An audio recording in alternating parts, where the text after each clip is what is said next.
Vai iniciar a gravação, gente, e a gente começa. Então, boa noite. Hoje, dia 6/4, 18h44.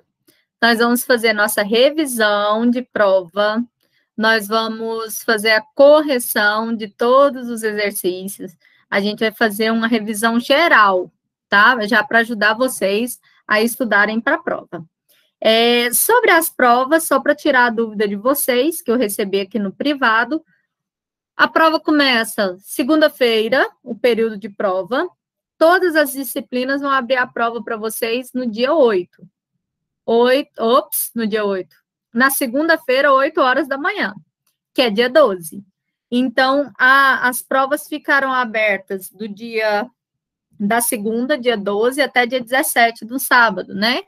E aí, para que vocês façam a prova, vocês terão 3 horas a partir do momento que vocês abrirem a prova.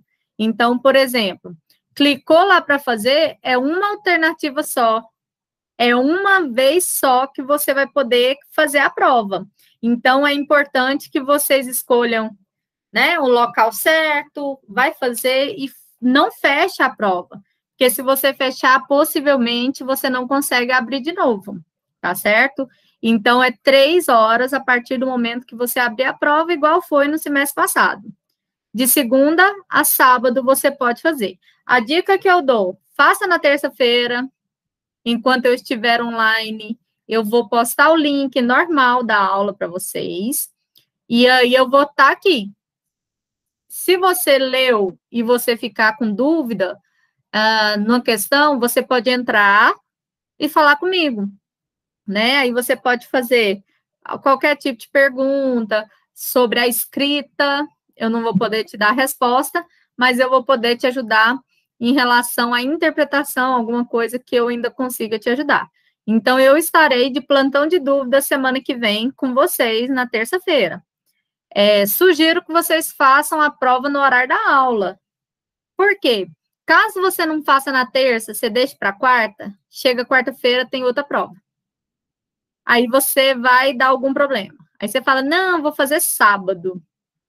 Aí chega sábado, a internet não funciona, chove o dia inteiro, você está com dor de cabeça, está com dor no olho, alguém morreu, que hoje em dia está desse jeito, né? Então, não confie. Faça naquele dia que está próprio para a prova, não deixe acumular, porque depois fica muita coisa para vocês, combinado? Só para você. Dica. Professora, mas eu quero fazer sábado. Tem nada não, você faz sábado. Mas a dica que eu dou é aproveite o dia da aula para fazer, para que vocês não deixem que a matéria acumule. Combinado? Me dá um ok aí. Um ok no chat. Então, vai ser de segunda a sábado a prova aberta e terça eu estarei online com vocês. Segunda eu estarei online na histologia com vocês também, né?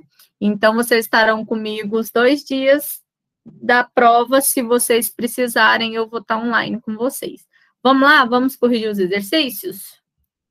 Eu vou abrir, eu vou colocar aqui para vocês. Vou escolher um questionário de alguém para a gente fazer a correção. Vou abrir aqui.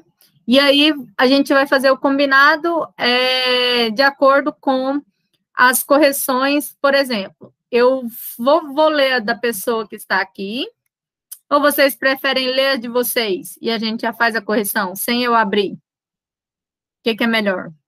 Como é só vocês, não tem tanto problema. O que vocês acham? Se vocês quiserem cada um ler um e a gente discutir em cima dela, dá mais certo do que abrir. Agora, se vocês quiserem que eu abro e eu vou discutindo igual a gente fez ontem em histologia, tanto faz. O que vocês preferem? Querem ler a de vocês?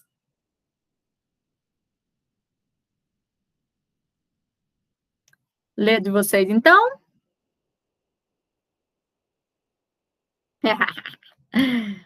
Mas vocês vão me ajudar?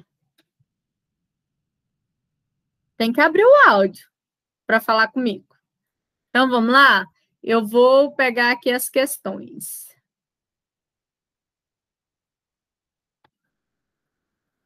Esse menino vergonhoso.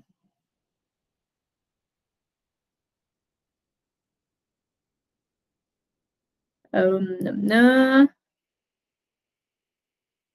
Atividade.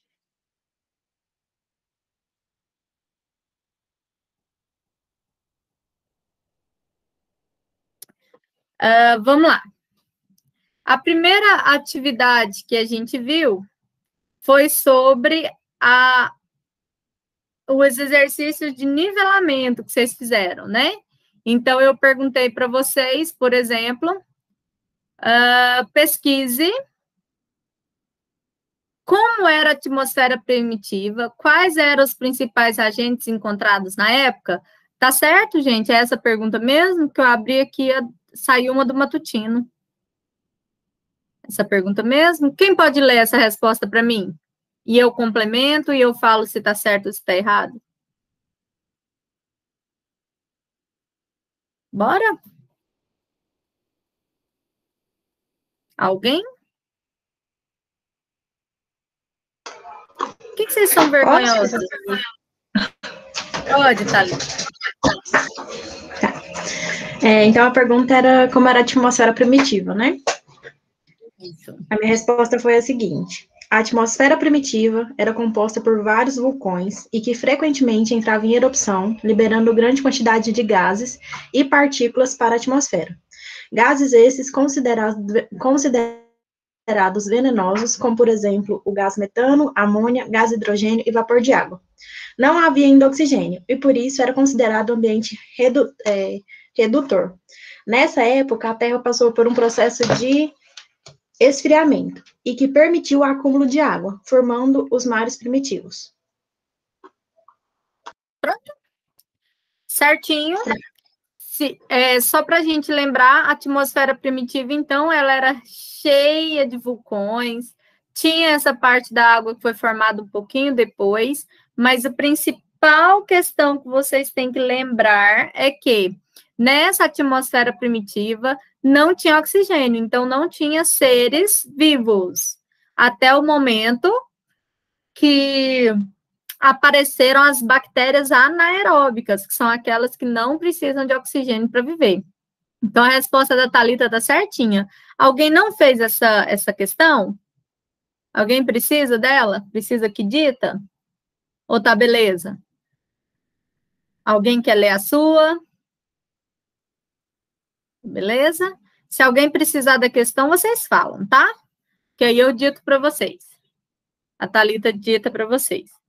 Porque como a turma aqui é só de vocês, dá para a gente fazer bem separadinho. Professora? Oi. Não, era só para fazer um teste aqui no meu microfone, mas eu pensei que não estava prestando, porque na outra eu ia responder. Ai, já responde a 2 para mim, Dara. A 2? Como era o primeiro ser vivo encontrado na atmosfera primitiva? Isso. Os primeiros organismos eram bactérias primitivas e apresentavam características celulares, tais como parede celular rudimentar e poucas enzimas. Tais seres apresentavam um metabolismo anaeróbico. Não sei se vai ser certo. Tá bem simplificado, né? Tá bem baixinho, Dara, mas eu entendi. Você falou que os primeiros seres apresentavam um metabolismo mais baixo, uma parede celular mais rústica, não foi isso? Foi. Mais alguma coisa que a gente... Isso. Anaeróbico. Alice, lê a sua pra gente. Para complementar a da Dara. Tá certo, tá, Dara, a sua.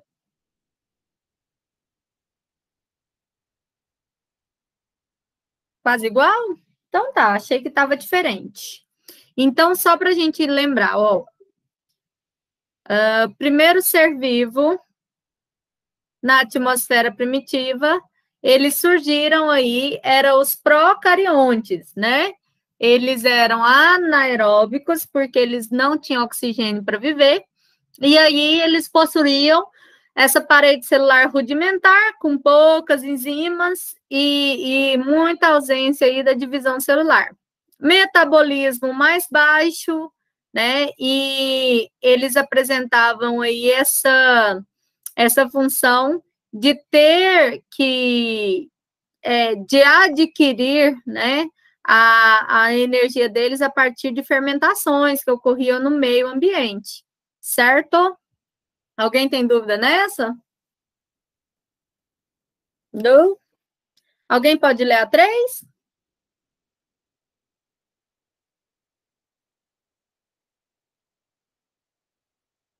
Dalila, lê a 3 para nós. A Ivana. Ivana, lê a 3 para nós. Diferencie seres eucariontes e procariontes. A diferença entre elas é a estrutura celular. As procarióticas caracterizam por terem uma estrutura simples e a ausência de núcleo, enquanto as eucariotas têm um núcleo definido e uma estrutura completa. Então, vamos lembrar, ó, a Ivana dela está completinha. Alguém fez diferente? Alguém quer ler para ver se está certo? Antes de eu falar? Está todo mundo igual? Então, vamos lembrar. Eucarionte, ele tem uma estrutura mais definida porque ele tem uma membrana chamada carioteca ou membrana nuclear. É aquela membrana nuclear, essa é a 3, não? Essa é a 3. Diferencie bactéria aeróbica e anaeróbica, não? Não, né? Você pulou para 4? Essa é a 4 mesmo. Professora, não, é porque eu tinha copiado errado e deixei, mas essa é a 4, eu copiei na 3. Então, meninos, vamos discutir a 4, depois a gente volta na 3. Então, vamos lembrar. A eucarionte, ela tem o núcleo organizadinho, bonitinho, com a membrana chamada carioteca, com membrana nuclear. O material genético, ele vai estar todinho dentro desse núcleo.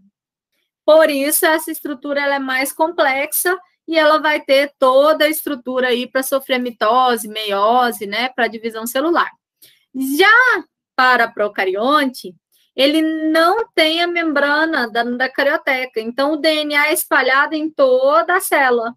E aí, na hora de fazer uma reprodução, a reprodução da bactéria é por bipartição, tira um pedacinho, vira outra, tira outro pedacinho, vira outra. Já a dos eucariontes, essa reprodução ela vai ser totalmente por mitose, meiose, reprodução do DNA, né, reprodução sexuada, ok? Então, aqui na 4, a principal diferença é que no eucarionto ou eucarióticos, eu vou ter a carioteca e no procariótico, não. E aí, essas células, elas vão ter essas estruturas moleculares aí diferenciadas. Lembrando que procariotos, os principais representantes são as bactérias. Algumas têm cauda, algumas têm o flagelo, né, a cauda, tem fímbrias e outras estruturas que ajudam na locomoção dessa bactéria. Então, tem várias formas de vocês fazerem essa, tá? Vocês podem fazer ela bem completona ou ela mais resumida, igual a Ivana colocou. Ok? Alguém fez muito diferente? Quer falar? Quer ver se está certo? Se tiver, vocês podem falar. Não? Tá. Vocês ficam calados comigo aí, viu? Carita, lê para mim a 3. Por favor.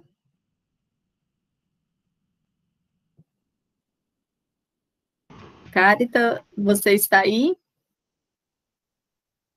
Lê a 3 para nós.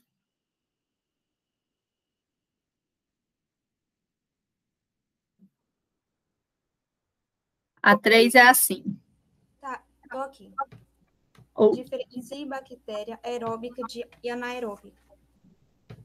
Bactéria aeróbica. Aeróbios são as bactérias que usam oxigênio dissolvido para suas reações metabólicas. Eles podem existir como aeróbios obrigatórios, como o víbrio da cólera, que crescem apenas na presença de oxigênio, ou existem como anaeróbicos facultativos, que crescem na presença de oxigênio, mas também podem tolerar condições aeróbicas. O aceitante de hidrogênio final de aeróbios é o oxigênio, que eles usam para oxidar fonte de energia e produzir dióxido de carbono e água como produtos finais. A maioria das bactérias que tem importância médica são as bactérias facultativas. Bactéria anaeróbica. As bactérias que não precisam de oxigênio dissolvido para os seus metabolismos são chamados... Camila, espere, eu estou respondendo a questão. Bactéria anaeróbica. As bactérias que não precisam de oxigênio dissolvido para os seus metabolismos são chamados anaeróbios. Eles basicamente usam oxigênio e compostos químicos para suas reações metabólicas. Ao contrário das aeróbias, bactérias anaeróbicas não podem usar oxigênio molecular e nitrato como aceitadores de elétrons terminais. Em vez disso, eles usam sulfato, dióxido de carbono e compostos orgânicos como aceitadores terminais. Super completa, a da Caritas. Super, hiper, mega completa. Professor, É bom para você estudar. Oi, as diga, Ivana. aeróbicas não realizam fermentação, né? Não, as aeróbicas, elas recebem a energia dela a partir do oxigênio, né? E já as anaeróbicas, como elas não podem retirar a partir do oxigênio, elas retiram a energia delas a partir da fermentação. Então, são anaeróbicas as que fazem fermentação. Tá certinho, Carita? A sua. Alice, complementa essa sua se ela estiver muito resumida. Então, não se esqueça, ó. As bactérias, elas são aeróbicas porque elas exigem o oxigênio no aceitador de elétrons. O que é isso? Elas precisam de crescer aonde existe o oxigênio, né? Já as anaeróbicas, elas não fazem essa fosforilação que ocorre com oxigênio, mas ela vai adquirir a sua energia a partir da fermentação, ok? Certo? Alguém tem dúvida dessa? Querem copiar alguma coisa?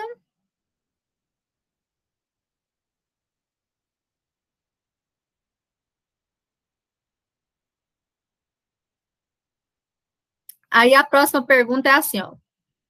Explique por que as bactérias têm mais agilidade de reprodução do que uma célula eucarionte. Quem pode responder essa? Amanda, responde essa para nós. Amanda. Se você estiver aí, fale um oi. A Dalila também, fale um oi, para eu saber que vocês estão aí.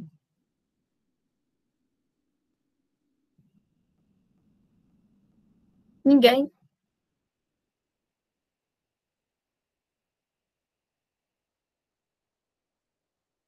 Sei. Dalila, você está? Sim ou não?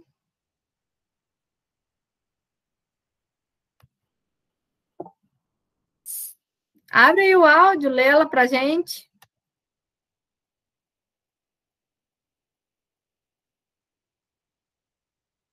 Daiane, lê a sua para a gente. Por favor. Por que a bactéria tem mais agilidade de reprodução do que uma célula eucarionte? Tá. As bactérias têm maior agilidade de reprodução do que as... Peraí, professora, que eu me perdi aqui. Calma aí. Tá, não preocupa não, nós temos tempo hoje. Ah, tá, achei aqui. As bactérias têm maior agilidade de reprodução do que as células eucariontes, pois as bactérias são células procariontes, que têm o DNA espalhado pela célula. Sendo assim, no caso, se eu tirar um pedaço da célula, ela vira outra por conter material genético naquele... Como é que eu posso explicar? Tipo, naquele pedaço que eu tirei, entendeu, né? Dá para entender, né? Dá para entender. Você explicou com as suas palavras. Alguém fez diferente da Daiane? Sem ser com as suas palavras, com as palavras do livro? Alguém quer ler a sua? Vamos entender um pouquinho sobre essas diferenças. Então, ó, a bactéria, normalmente, ela vai se reproduzir assexuadamente, por um processo que chama divisão binária. O que é isso? É quando eu tiro um pedacinho dela, que ela vai virar outra, ela tem uma divisão normal, mitótica. Como assim? Ela vai separar e vai ficar idêntica à célula-mãe, cada vez que ela vai ser criada. Então, elas podem receber material genético, né, diversos de outras bactérias, e pode também passar por outros processos. Esses processos no eucarionte, eles acontecem de outra maneira. Normalmente, os eucariontes, ele tem uma maior complexidade, porque ele tem que passar por mitose e a meiose, que é a troca das gametas. Então, o processo tende a demorar bem mais. Por exemplo, a mitose aí na intérfase pode demorar em 24 horas para finalizar um período de mitose. E já a bactéria, ela demora normalmente de 1 a 3 horas para viver aí, para formar uma primeira, ok? Deu para entender? Alguém tem dúvida nessas? Podemos seguir? Deu? Aí tem assim, explique o processo de produção de oxigênio pelas algas e pelas árvores. Aí eu pergunto sobre isso para Nicole. Nicole, lê essa para nós, por favor.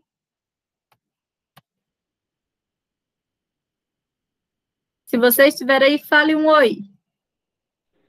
A próxima vai ser a Laura. Fale para mim essa. Né?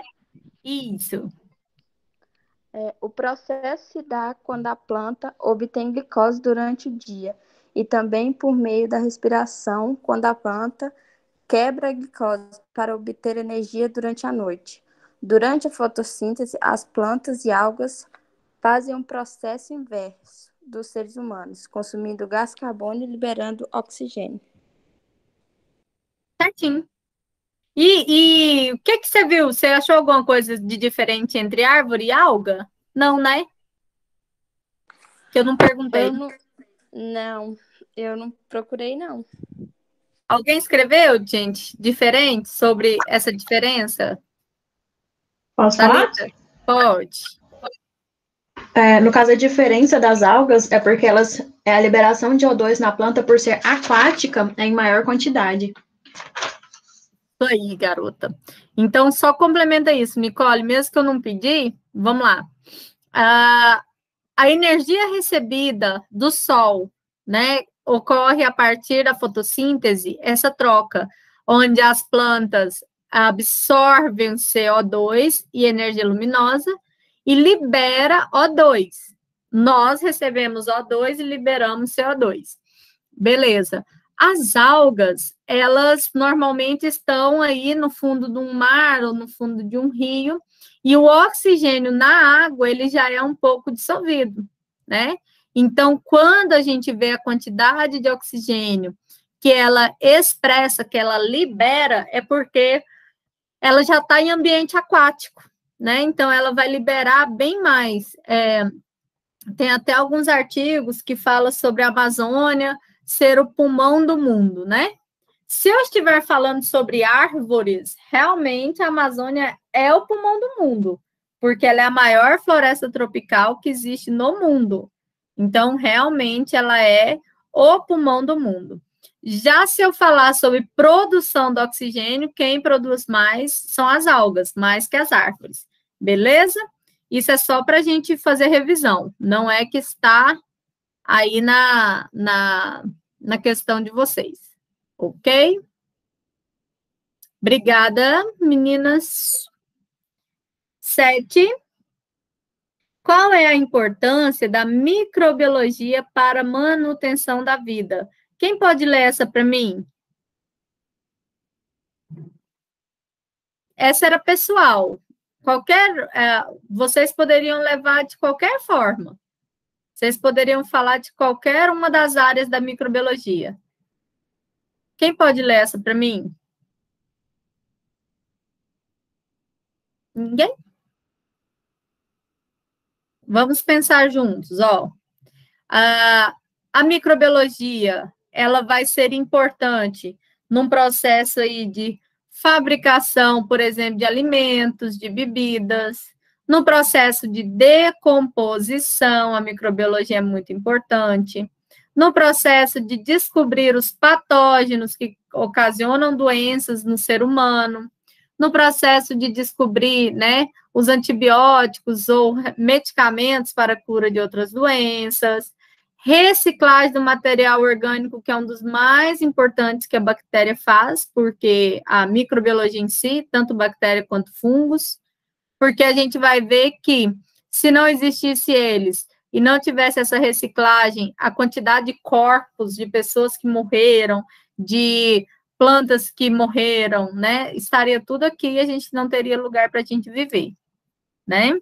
Então, essa aí era muito pessoal de cada um de vocês. Tinha muita coisa legal para vocês pensarem, para vocês fazerem. Então, finalizamos o questionário 1, certo?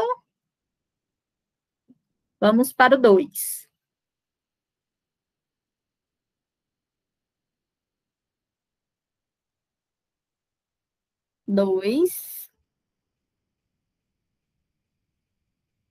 O 2 está assim. Oxi. Explique a importância da parede celular para a célula bacteriana. Vamos ver quem não falou ainda. Laura? A Laura falou, né?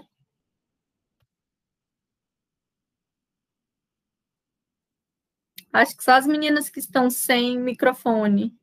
Alessandra, lê essa pra gente. Você tem microfone?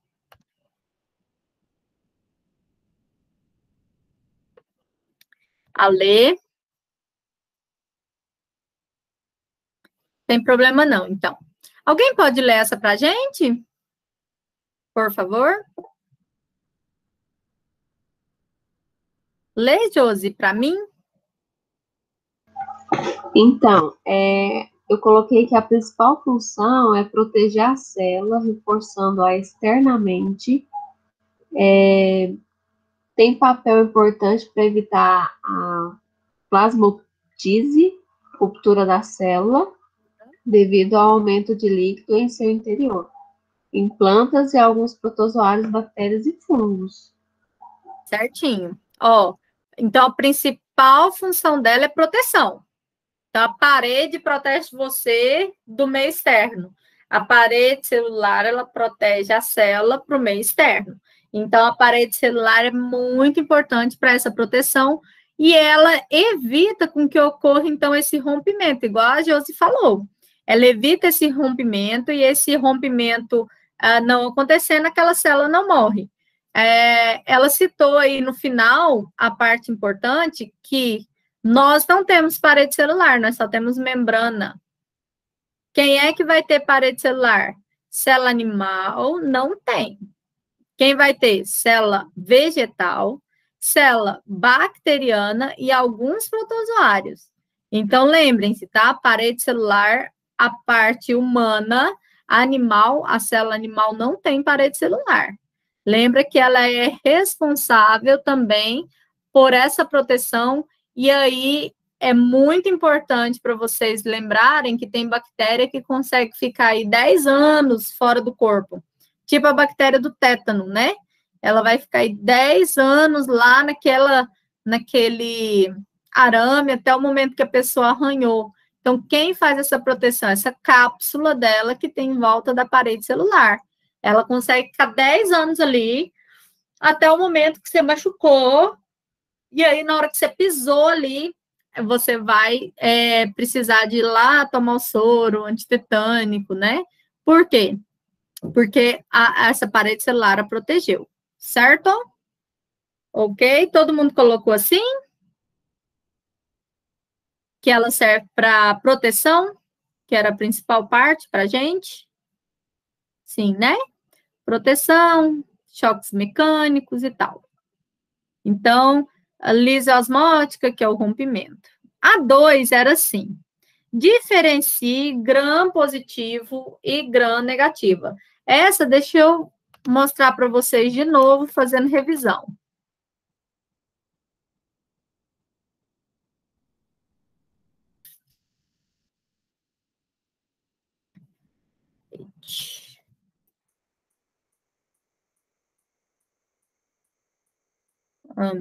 Não. Tem uma fotinha tão boa. Peraí.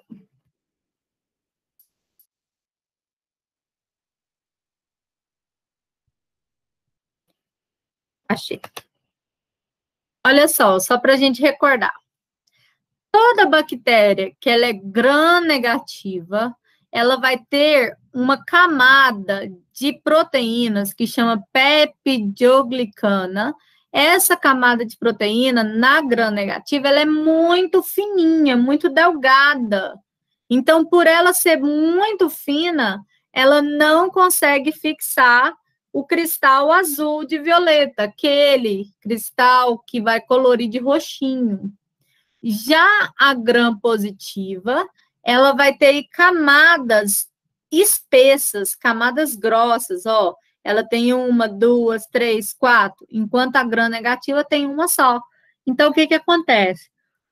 Essa camada mais espessa, ela absorve o cristal de violeta e faz com que essa coloração não saia a partir dos procedimentos que vão ocorrer.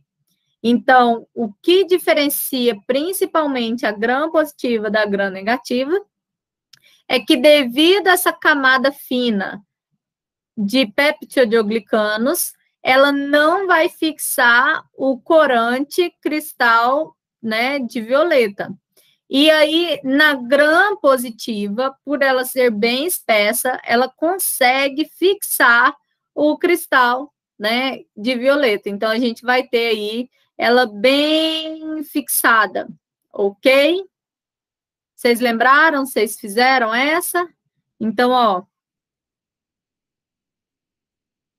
Então, a gram-positiva, a parede celular é mais espessa, absorve o azul de violeta, que é o cristal de violeta.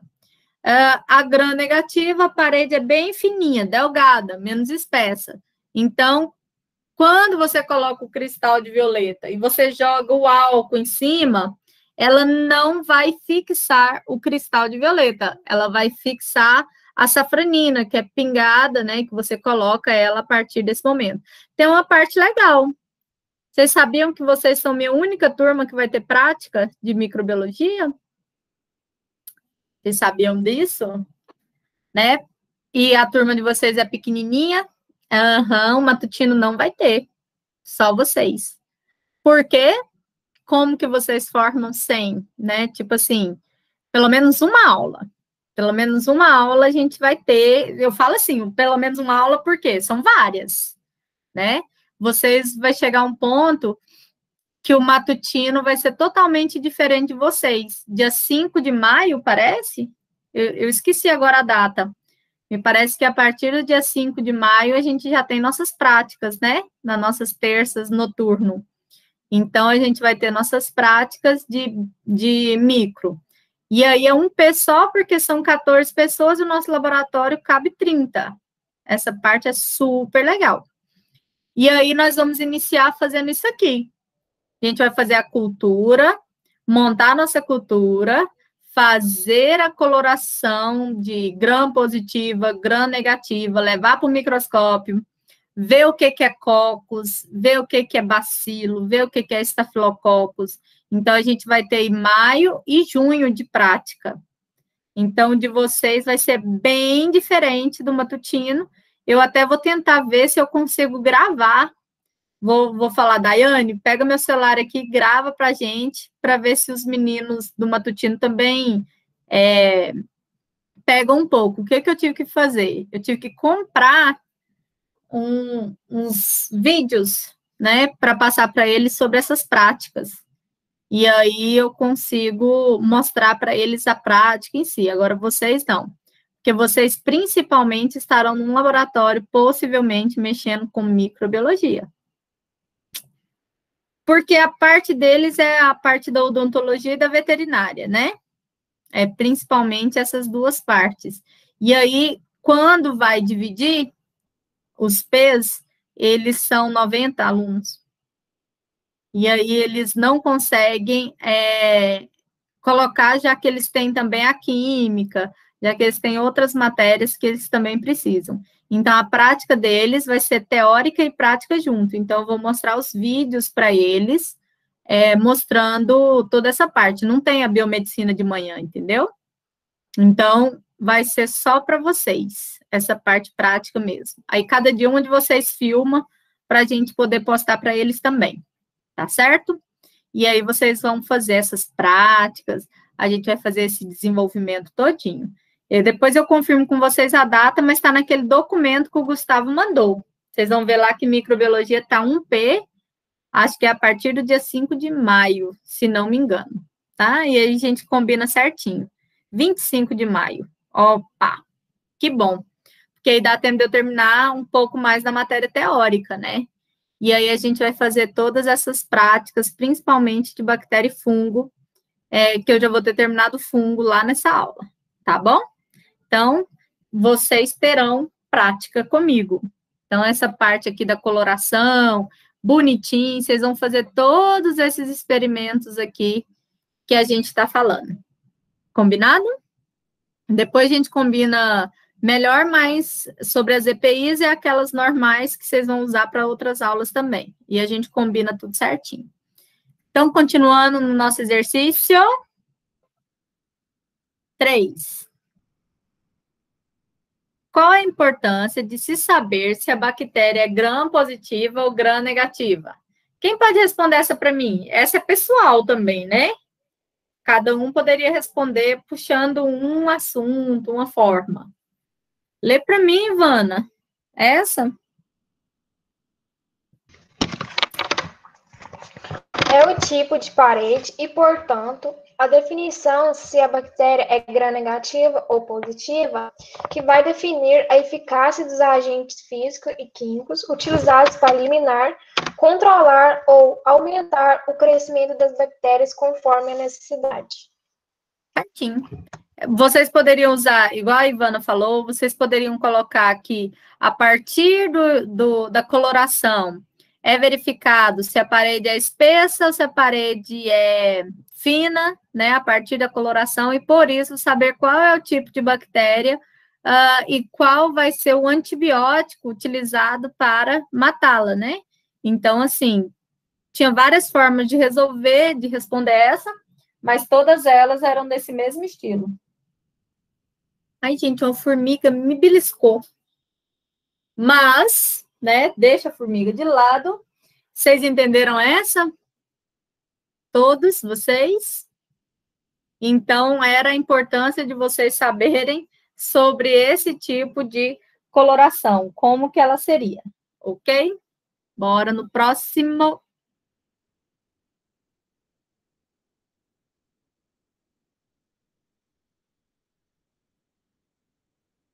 Quatro.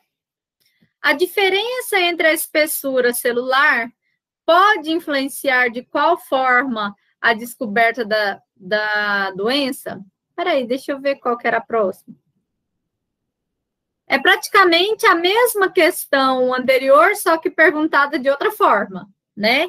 Ele está perguntando se a espessura, né? Se a espessura dessa célula, ela pode ser diferente, ela pode ajudar a descobrir aí qual é a doença. Então, sim. Por que isso? Porque se eu verificar que essa célula, essa parede celular, ela tem a camada espessa, quer dizer que ela é gram-positiva. E se for verificado que ela tem a camada fina, quer dizer que ela é gram-negativa. E isso vai influenciar em qual tipo de bactéria que a pessoa tem e vai influenciar no antibiótico que vai ser utilizado para matá-la. Certo? Essas vocês entenderam?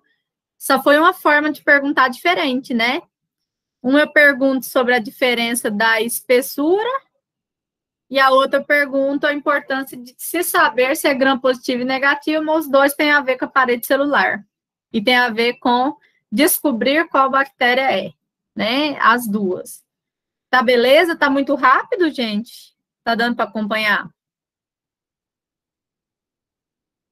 Dando para acompanhar? Se estiver muito rápido, vocês falam. Vamos para a próxima.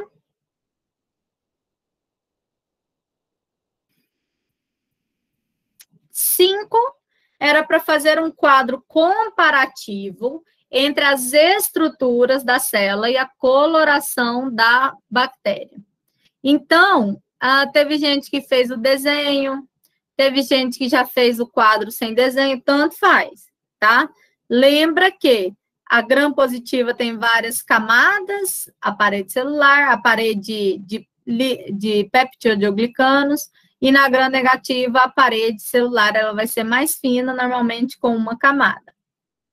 Aí vocês vão fazer a comparação. Vocês podem usar essa estrutura, tipo parede celular mais espessa, parede celular mais delgada, várias camadas, né, na gram-positiva, uma camada na gram-negativa. Quando se adiciona o corante cristal violeta, na gram-positiva, ele absorve. Na gram-negativa, ele absorve também. Quando se adiciona o iodo, ele vai mostrar aí a fixação, vai auxiliar a fixar o corante azul de violeta.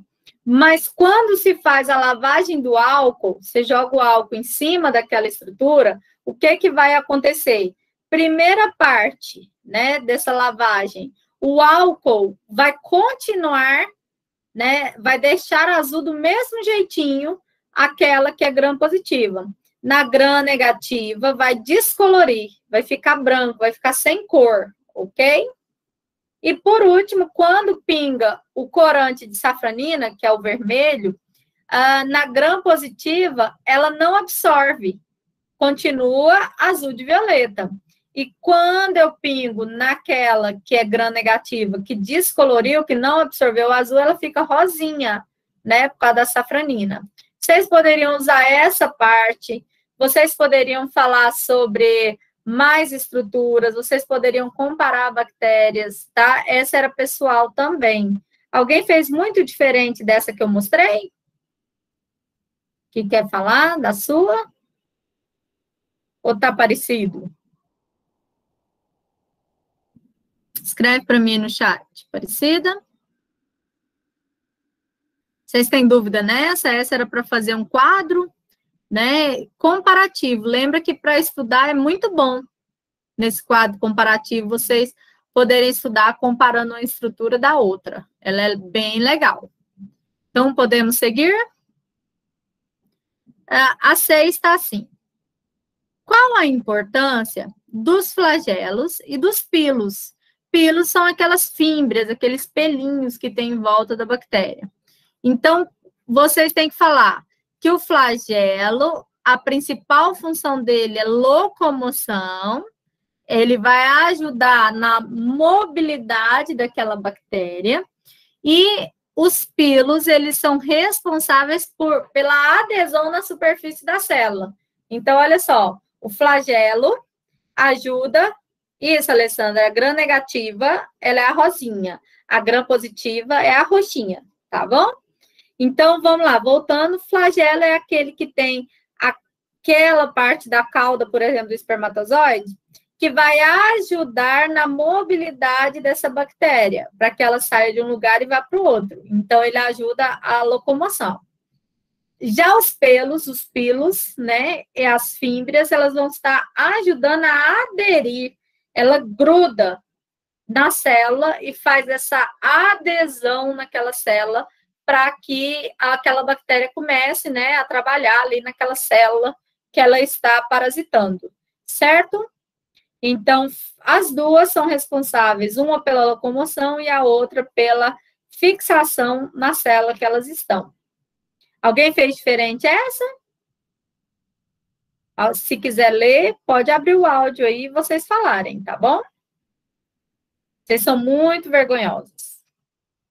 Isso. Na fímbria, principalmente, ocorre a troca de material genético. né? Ocorre uma reprodução que a bactéria passa o material genético para outra ali ligadinha nessa fímbria, né? Nesse pilo. Então, tem também a questão da troca do material genético. Certo? A 7 era para vocês desenharem quais seriam os formatos, né, morfológicos das bactérias. Então, só para vocês relembrarem, eu vou ter aqui cocos, eu posso escrever esférica, cilíndrica, espiralada, e eu colocar todos que são esféricos, todos que são cilíndricos, todos que são espiradas, ou eu posso colocar cocos, formato de círculo, uma só, e explicar sobre ela. Eu posso falar diplococos, explicar que são duas juntas que têm formatos de círculo, esférico. Eu posso explicar estafilococos, que são vários, um atrás do outro. Eu posso explicar estreptococos. Então, eu posso explicar ou dizendo que elas são esféricas e falar dos grupos aqui na frente, ou eu posso falar de cada um de cada grupo. Tanto faz nessa questão. Cilíndrica, né, que eles têm aí o formato de um cilindro, de um cotonetezinho, né, um bastão, e aí elas podem ser fininhas, alongadas ou não alongadas, que são os bacilos, os principais. Espiralada, que a gente vai achar aí os espirilos, que é formato aí de vírgula, próximo a uma vírgulazinha, uma espiral de um caderno, e os espiroquetas. E aí, aqueles cocos arranjados é porque 2 juntinhos é diplococos, 4 é tetra, 8 é sarcina. Quando eles estão agrupados um atrás do outro, em trenzinho, é estreptococos. Quando ele está em caixinha de uva, é estafilococos. Então, a gente pode estar falando separadinho de cada um, ou vocês poderiam falar somente do cilíndrico e tal, tá certo? Esses vocês fizeram? Esse vocês conseguiram fazer, tá certo? Sim? Então, tanto faz do jeito que você fez, ou buscando se é esfera, se é espiral, ou vocês buscando um por um, tá bom? Pesquise 2 nomes de bactérias. Aí, essa aqui também era pessoal, cada um de vocês deve sair diferente, né? Cocos, por exemplo, a Neisseria gonorrhea, que causa gonorreia. Aqui a gente vai achar da bronquite crônica também, que é cocos. Diplococos. Tem aqui vários diplococos. Aqui o dela está errado, ó, que ela colocou streptococcus, sendo que ele é aqui. Mas a gente vai encontrar aí alguns diplococos, como o da meningite. Estafilococcus, a gente vai achar o principal aí de infecção hospitalar, né, que é Staphylococcus aureus, e a gente vai achar também aí Staphylococcus epidérmicos, né, que são algumas que causam erupções na pele, infecções. Streptococcus, a gente vai encontrar aí alguns que causam, por exemplo, o Piógenes, que é o da amigdalite, fica aqui, né, e o Streptococcus viridans, que é o de algumas doenças infecciosas, como a endocardite infecciosa. E os bacilos tem vários, né? A salmonela, que vocês viram na aula passada, o antrax, que a gente falou dele, sobre guerra biológica, né? Há um tempinho atrás. Então, essas aí, vocês poderiam colocar qualquer doença que vocês encontrarem que fosse de cada uma das classes. Vocês conseguiram fazer essa? Alguém precisa de resposta? Fala para mim. Se alguém precisar de resposta de alguma, me fala, que aí eu dito, tá? Eu mostro aqui. Então, ela era muito pessoal na pesquisa de vocês, né? Alguém não conseguiu fazer essa e precisa de ajuda? Não?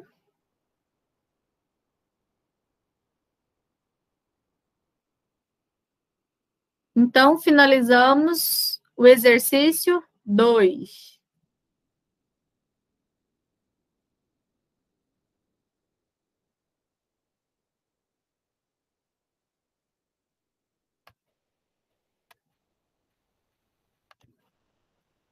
certo? Seguimos para o exercício 3. Vocês finalizaram 2. Alguém tem alguma dúvida nesses que a gente passou? Não? Então, só para a gente relembrar. A atividade 1 era aquele exercício de nivelamento que a gente falou sobre procariontes e eucariontes. A gente falou sobre a atmosfera primitiva, a gente falou sobre a criação da vida, que o primeiro ser era anaeróbico, né? Então, a gente falou um pouquinho de cada um desses.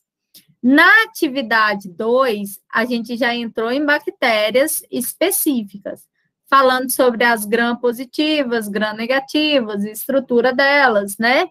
Cada uma delas, tanto a estrutura quanto a forma, quanto a estrutura quanto a parede celular. E agora a gente vai entrar na parte das ISTs, que a gente falou sobre cada uma dessas doenças, né?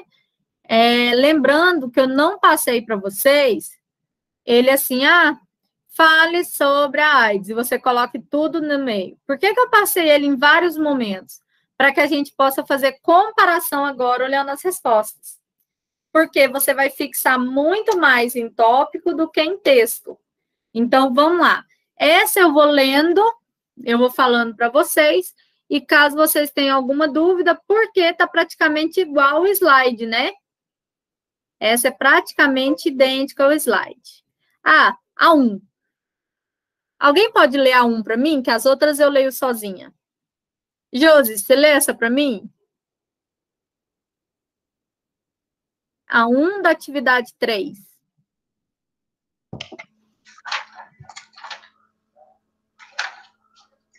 Peraí, deixa eu ver aqui. É sobre a IST? Isso. Explique o que é uma IST. Infecção sexualmente transmissível são doenças infecciosas que se transmitem essencialmente, porém não de forma exclusiva, pelo contato sexual. Vários tipos de agentes infecciosos, como vírus, fungos, bactérias e parasitas, estão envolvidos na contaminação por IST, gerando diferentes manifestações, como feridas, corrimentos, bolhas ou verrugas. Certinho. Alice, aposto que a sua está bem resumida, né? Lembra, ó, gente? IST, ela é doença sexualmente transmissível? Mas ela é uma infecção, porque às vezes ela não chega naquela patologia. O que vocês têm que lembrar é que uma das vias de transmissão é o sexo, não é todas. Se você escrever que é uma doença ou é uma infecção que ela vai ser via sexual, por exemplo, e você colocar isso, né, nela, simplesmente você está errando, você está fazendo igual aquele farmacêutico que falou para a idosinha que uma das vias, que a idosa pegou a candidíase via sexual, né, vocês lembram? Então, é onde uma das vias de transmissão é o sexo. Não se esqueçam disso, ok? Então, lá, sigam aqui, por favor, no nosso slide, no nosso exercício aqui. Então, eu pedi qual é o agente e qual o nome científico desse agente. Então, AIDS é um vírus onde ele é contaminado por um vírus chamado de HIV, vírus da imunodeficiência humana. B, a hepatite B é um vírus ocasionada pelo HBV, que é o vírus da hepatite B, né? Ou hepatite B vírus. C, a doença do chato, ele é ocasionado por um inseto. Se você colocou parasita, é porque você copiou de um site de ensino médio. Então, você vai colocar a doença do chato, é um inseto. Esse inseto, tá? Normalmente, ele é muito próximo a um carrapato, né? Um piolho, um carrapato. O nome científico dele é Pithirus pubis. Tá aqui, ó. Pithirus pubis. Ah, professora, por que não é parasita? Porque todos esses aqui são parasitas. O vírus é parasita, a bactéria é parasita, o protozoário é parasita, o fungo é parasita.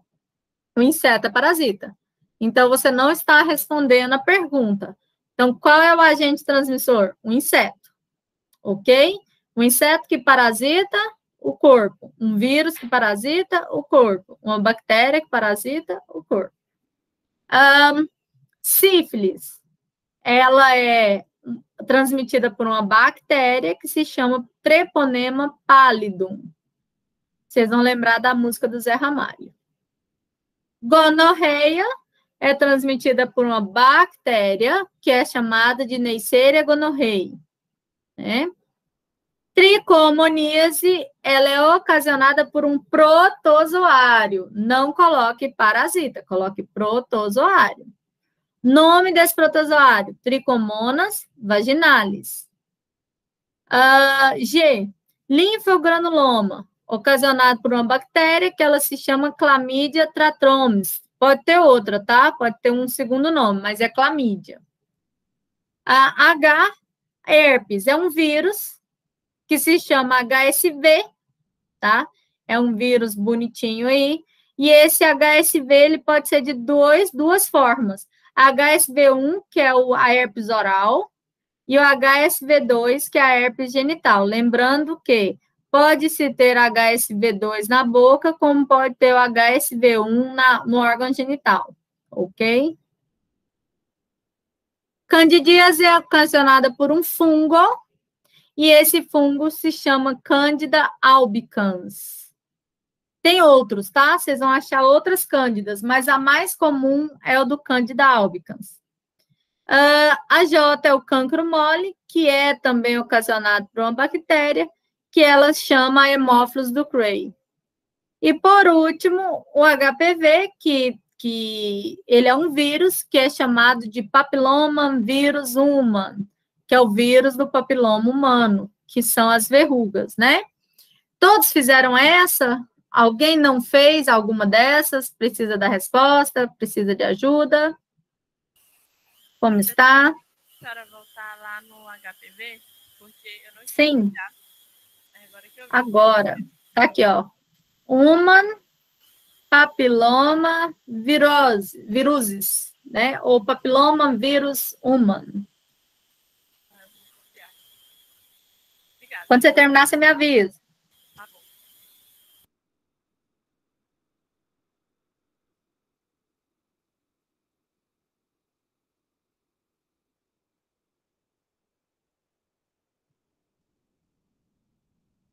Deu?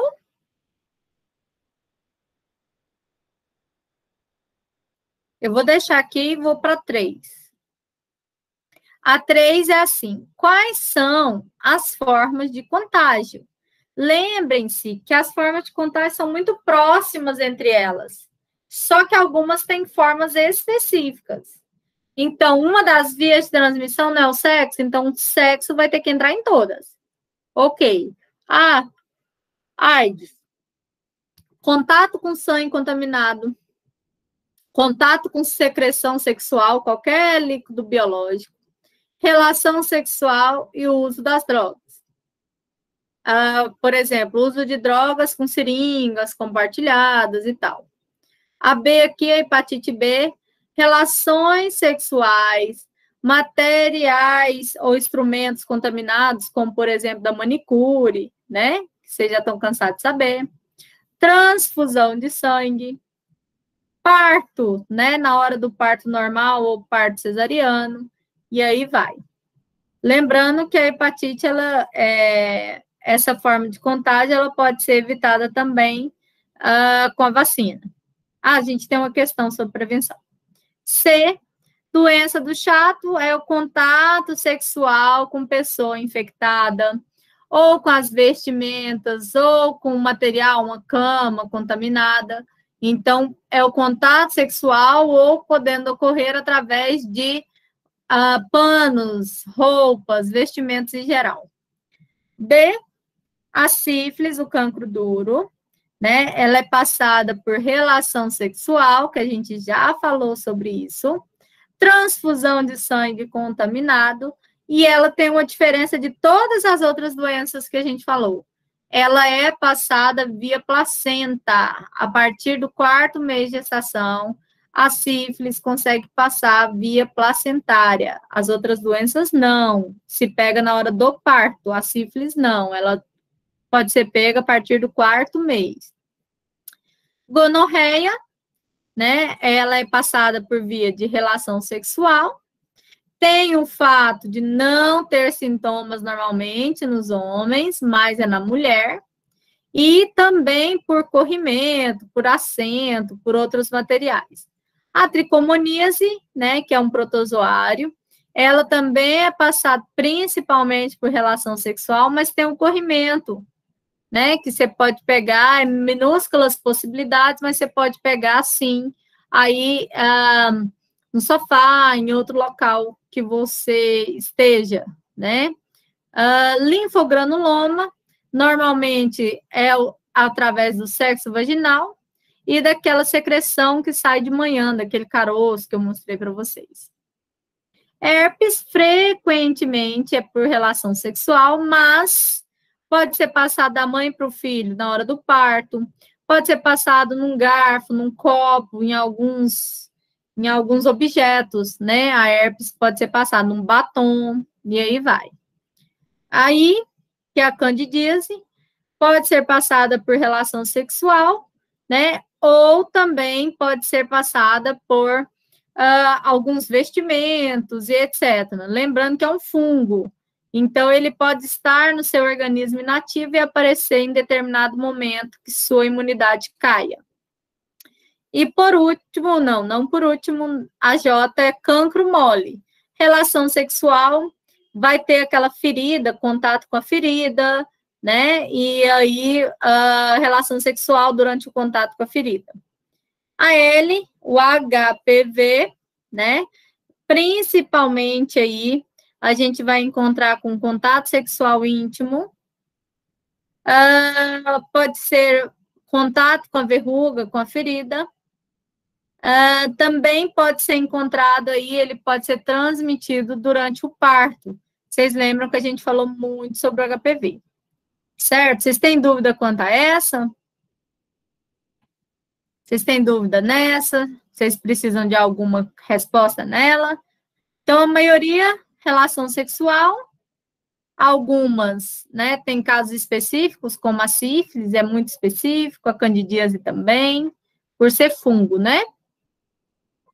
Próxima, a questão número 4, fala sobre as formas de tratamento. Vamos pensar. Se é bactéria, quem é que mata a bactéria? Antibiótico. Se é um vírus, quem vai matar ele é um antiviral. Se é fungo, quem vai matar é um antifúngico. E tem algumas que não têm cura. Então, por exemplo, a AIDS, eu não tenho medicamento para cura, mas eu tenho medicamento para diminuir aí a capacidade de multiplicação do vírus, né? Que são os antigamente retrovirais. Ele vai fazer com que a multiplicação seja menor daquele vírus no organismo. A hepatite B, né, não tem também um tratamento específico para combater, mas a gente vai ver aí que ele trata apenas os sintomas e as complicações dessa hepatite B, né, complicações aí no fígado e tal. Pediculose do pubis normalmente tem as feridas pelas coceiras, né, a pessoa coça muito, então tem aí o tratamento local, que passa no local das picadas desse carrapato, né, e aí ele vai trazer aí alguns resultados legais.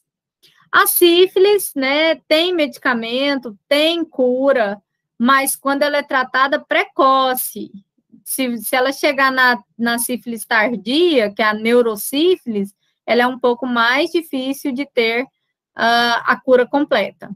A gonorreia, tratamento também feito por antibióticos aí, que normalmente o parceiro toma também. Tricomoníase também tem um medicamento, mas lembra que ele é um protozoário, então não tem um antibiótico. O que vai ter aqui?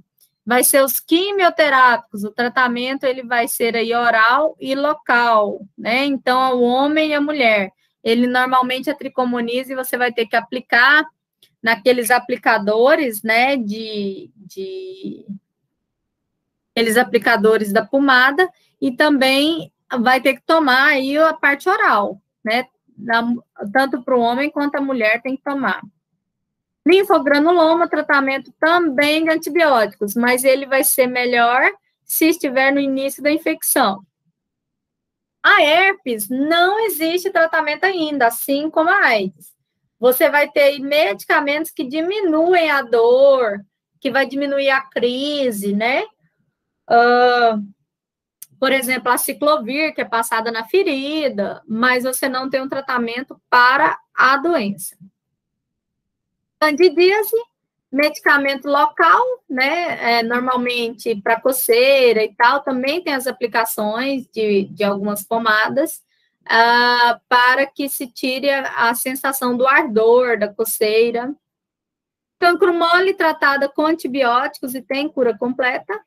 E o HPV, né, tem o tratamento aí que faz a remoção das lesões, tem a parte cirúrgica, pode ser quimioterápica, dependendo do NIC que ela encontrar, e pode ocorrer o retorno da doença depois de algum tempo. Lembra que eu falei para vocês? O homem vai lá e não faz o exame, ele recontamina aquela mulher. Um exemplo. Alguma dúvida nessa questão 4, gente? Que eu estou falando rápido, ninguém está falando nada. A aula do matutino, hoje acabou, era 10h50, foi 3h30. Mas eles estavam perguntando muitão. Eu não sei se eu fico preocupada com vocês, se é porque vocês estão entendendo tudo e não tem dúvida, ou se é porque vocês estão com vergonha de falar e não estão sabendo muito. Isso vou contar com a primeira opção, tá? Vocês fizeram tudo e não estão com muita dúvida.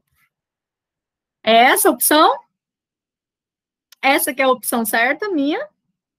Diz que sim. Então foi lindo. Sim. Tá bom. Vai que não era, né? Questão 5. Formas de prevenção. Então, nós falamos sobre a prevenção para elas. Lembra que a maioria dessas doenças, a prevenção, primeiro, é a camisinha, quase todas. Segundo, né, tem algumas que têm a vacina, como a hepatite B e o HPV. Terceiro, é o banho pós-coito, ou higiene íntima, né? Esse banho após a relação, ela é totalmente preventiva, porque se não tiver ainda pego a doença durante a relação, a pessoa pode pegar só com aquela secreção que está ali na coxa e tal. Então, o banho diminui essa contaminação. Então, a AIDS, a prevenção é não ter contato com essas secreções de sangue, seringas, agulhas, usar a camisinha, né? A hepatite tem a vacina, o sexo seguro aí com camisinha, e cuidado ao manipular o sangue ou equipamentos com sangue, né? Como o seu alicate de unha. C, doença do chato, principalmente higiene pessoal, porque é um inseto, gente. E não acho que não aconteça, acontece muito aí em alguns locais do Brasil, tá? Principalmente em área aí mais rural. A D, a sífilis, né? A camisinha, não ter relação sexual naquele período da doença. Lembrando que todas essas aqui, a monogamia também ajuda, que é ter um parceiro só, né? Gonorreia, também camisinha, higiene pós-coito, né? Aquele banho. Tricomoniase também, a camisinha, a higiene, tá? Lembrando que os dois fazem o tratamento. Linfogranuloma, tem que ter também o uso correto do preservativo, porque a pessoa está com aquele caroço, né, que ela vai dar, e aí as pessoas não usam a camisinha direito, e ter relação com uma parceira só, a monogamia, entre outros. A herpes, higienização, um parceiro só, não compartilhar objetos, não compartilhar garfos, copos, batom e tal. Candidíase também é a mesma coisa, mas entra a questão das roupas muito justas, roupas muito quentes, né, que ajuda na proliferação do fungo, certo? Cancro mole, tem a camisinha, a higienização e tal, e cuidado com o contato com a ferida. E por último, o HPV, né, que a gente já falou muito, tem a camisinha, tem a questão de ter um parceiro só, os exames de prevenção, que é muito importante para ver se não está tendo já células, né, escamosas aí. Então, essa parte é muito importante para a gente. Finalizamos, então, o exercício 3. Alguma dúvida sobre STs, meninos? Vocês têm alguma dúvida sobre essa parte? Diga, Carita.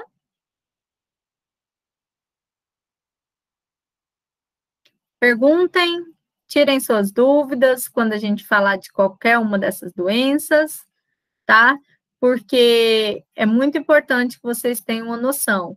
Lembrando que na prova, é muito difícil vocês acharem a resposta da prova na internet.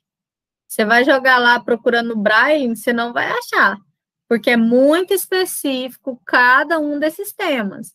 A prova é feita bonitinha para vocês, né? Ela é bem específica para vocês, certo? Pergunta, Carita, pode falar?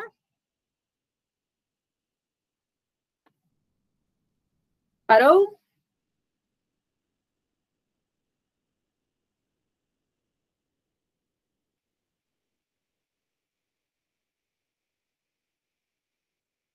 Sobre STs?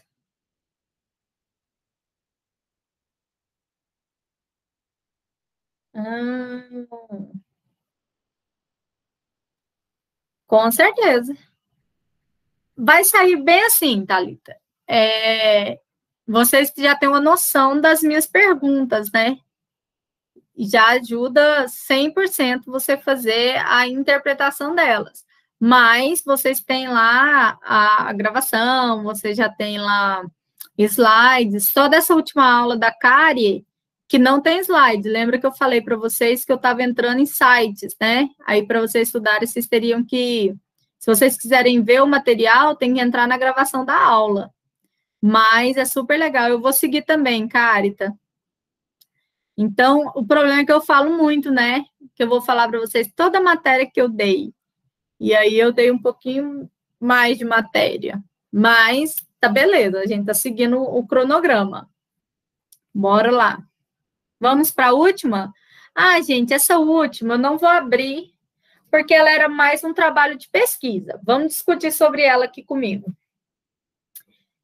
Existem tipos de prevenção, né, de métodos contraceptivos, que eles são aqueles naturais, que são aquelas que, como a tabelinha, o método de Billing, o método de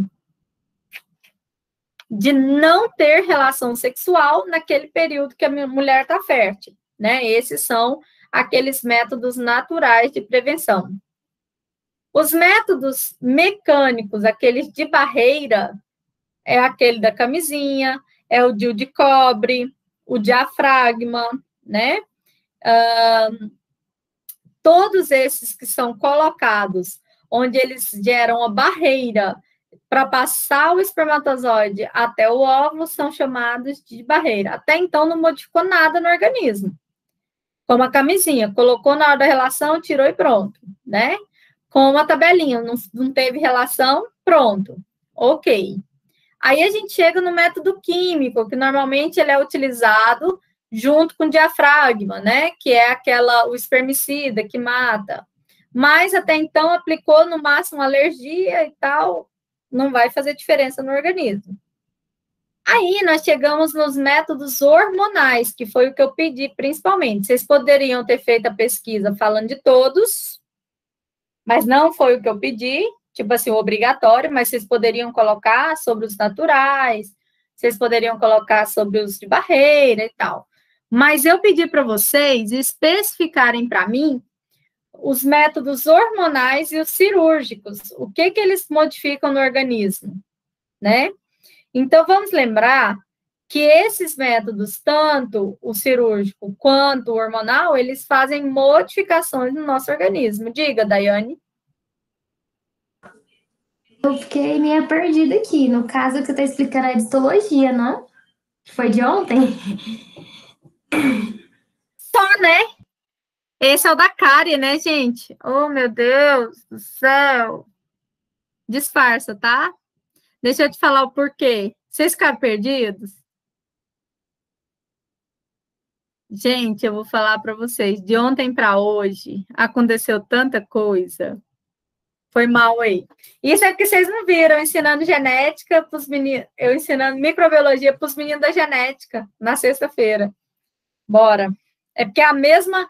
Não, gente, é porque é a mesma turma. Aí, o que acontece? Eu estou olhando para a carinha de vocês aqui, é a mesma carinha que eu estava olhando ontem. Aí, foi, né?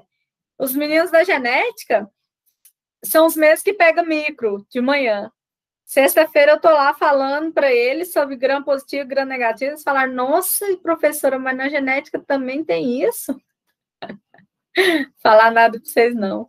Bora, então, ver nossa atividade. Eu jurando, né? Tá lindo o negócio. Vamos lá na 4. É porque eu falei que eu não ia abrir.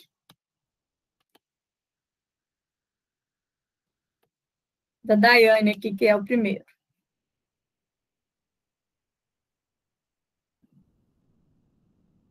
Ai, ai, se vocês não falam, eu ia falar tudo sobre métodos contraceptivos de novo. Na verdade, eu acho que eu sei o que é. Porque na UEG, eu dou essa matéria e eles não têm histologia. Aí, o que eu faço? Eu ensino métodos contraceptivos para eles, né? Toda parte, e eu entro para eles a partir da...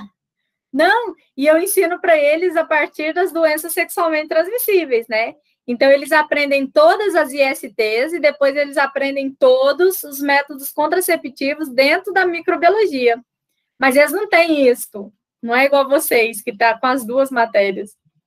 Ai, nem fala, viu? Então, vamos lá para 4.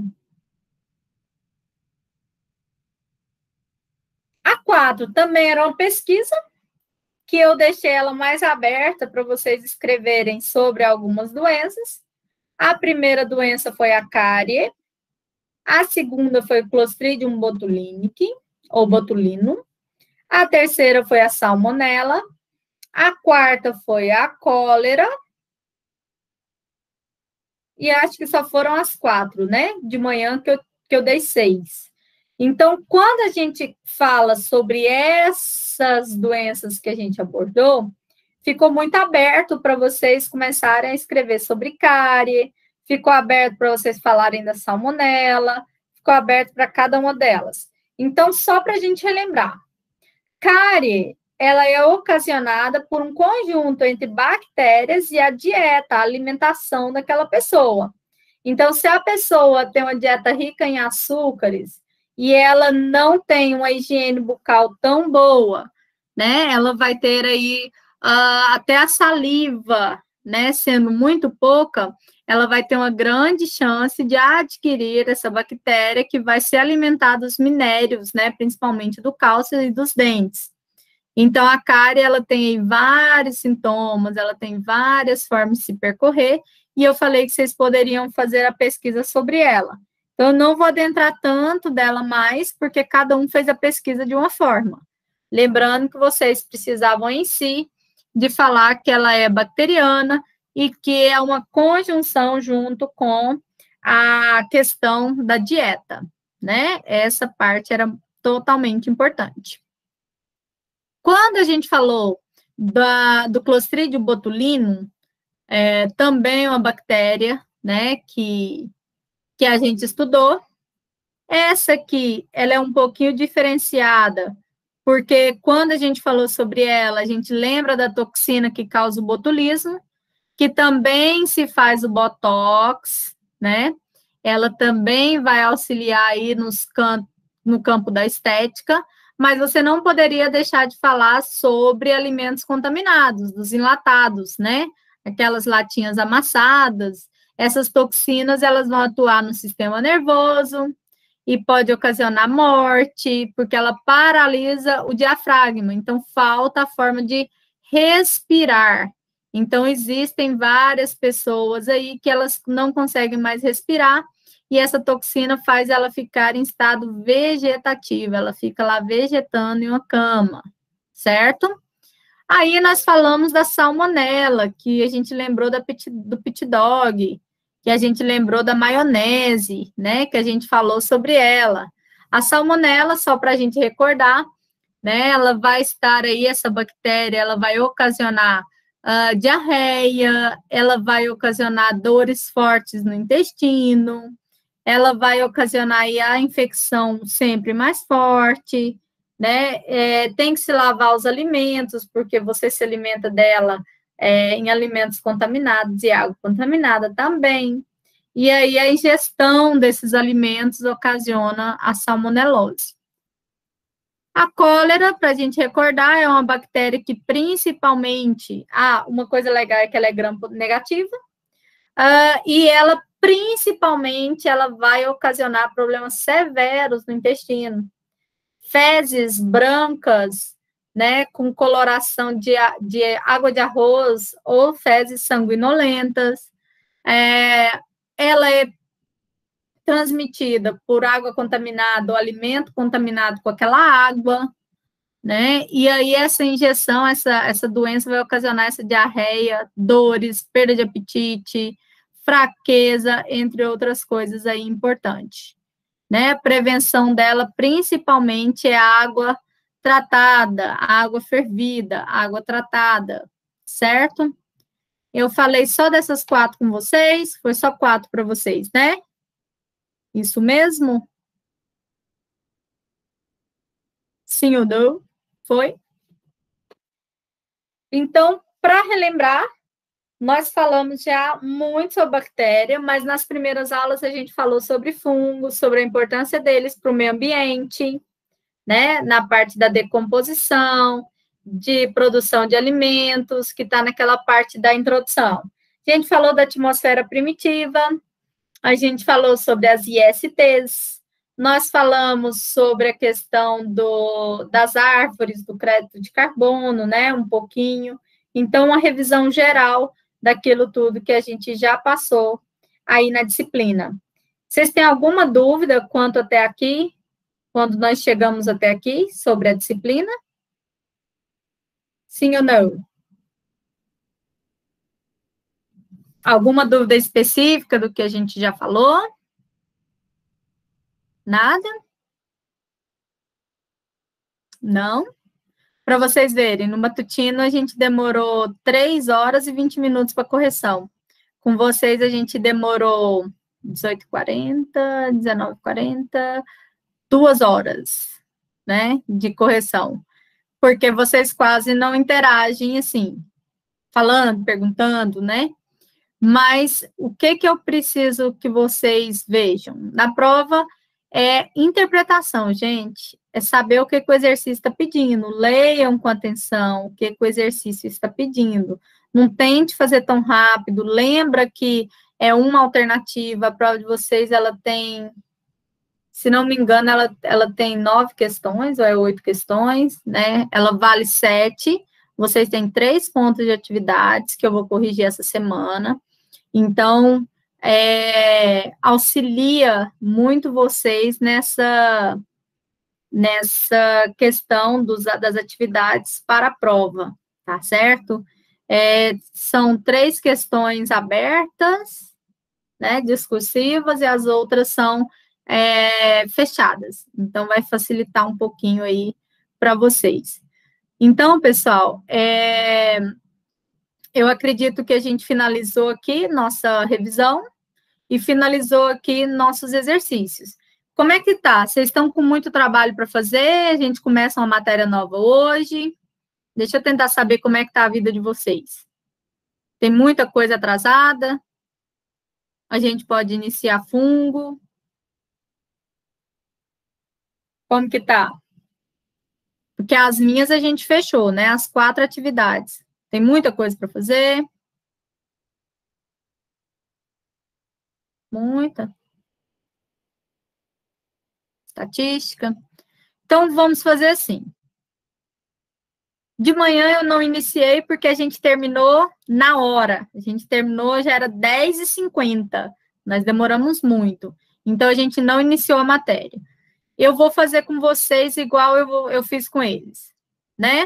Então, eu vou fazer dessa forma. Eu vou liberar vocês agora, certo? Nós tivemos aí 2 aulas. A terceira aula de vocês estão liberados, porque a gente já fez a correção, então eu não vou iniciar com matéria nova para confundir a cabeça de vocês. Mas eu quero que vocês aproveitem essa aula para fazer as atividades que vocês estão pendentes. Aproveitem todo o tempo, porque semana que vem vocês não vão ter esse tempo para fazer. Combinado? Certo? Combinado? Deixa eu parar aqui minha apresentação.